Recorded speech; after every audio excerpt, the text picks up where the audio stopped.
rappelle quand j'ai détruit la ligne 7, j'ai repéré une faille, je suis rentré. Là, j'ai vu 32 métros de la 7 à quai. Face à moi, j'avais un sac rempli. Et je les ai fait recto, verso, inside, outside. Et là, le lendemain, t'as 32 métros de la 7 qui sont sortis avec des Ueno partout.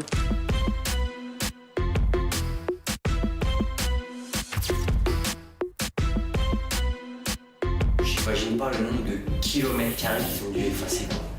Moi j'ai un rêve, c'est de claquer des doigts et que tous les tags effacés de Paris réapparaissent. Je pense que on pleurait.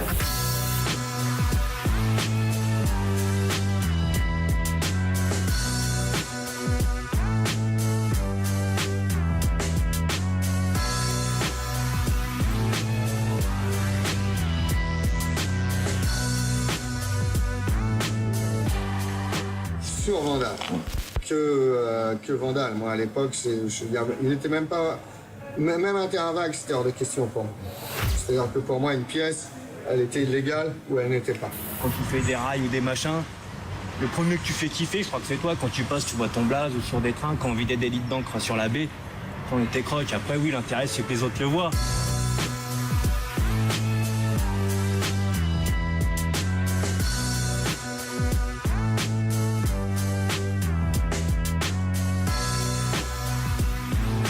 « 90, 91, on va dire, on ne peignait même pas les trains à l'époque. On avait des litres d'encre, on remplissait, on les prodait, boum, boum, boum, boum, boum, que de l'encre, que de l'encre.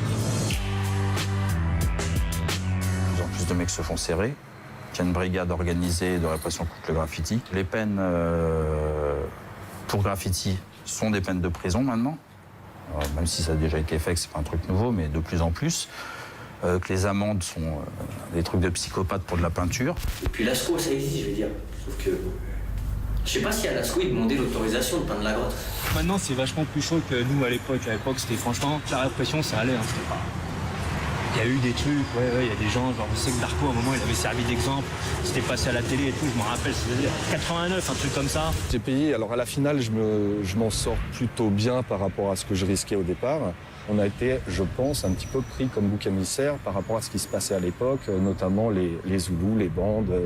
Et quand on comprend pas et quand on cherche pas à comprendre plus que ça, on mélange tout, on met tout dans le même sac. Et on a voulu statuer un exemple en faisant un procès exemplaire. Et donc au départ, effectivement, on m'a chargé assez lourdement avec de la prison ferme et une somme à payer très importante. Mur blanc, peuple muet, quoi. Je pense que c'était pour décourager beaucoup. C'est-à-dire qu'au niveau de la revendication ou certains trucs, bon, imaginez le nombre de surfaces peintes et le nombre de gens, l'impact qu'on peut avoir, parce qu'on va écrire des choses qui peuvent être véridiques, qui peuvent toucher les gens. Donc sensibiliser la masse. De l'autre côté, tu dis un gros mot ou 3 trucs et demi dans un morceau, tu vas prendre des procès, comme la rumeur, exemple, infini, mais je pense que c'est plus pour te décourager. La censure, c'est un truc qui est lié à toute hauteur. Si t'as des choses à dire et que t'es dans la marginalité, tu trouves que cette marginalité, t'as plus envie de la vivre, t'as le droit de la dénoncer. C'est le reflet du monde dans lequel ils sont, qu'ils évoquent. Vaut mieux rapper qu'aller brûler des voitures. Je te montre que je suis dans la merde et je te montre c'est quoi la merde. Tiens, viens y mettre tes pieds dedans. Tu sens l'odeur et tu la vis. Allez, vas-y.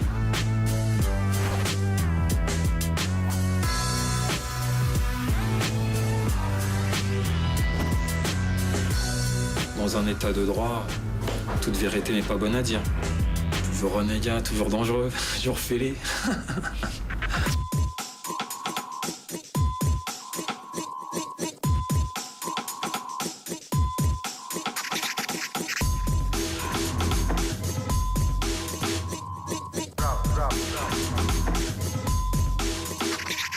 Drop.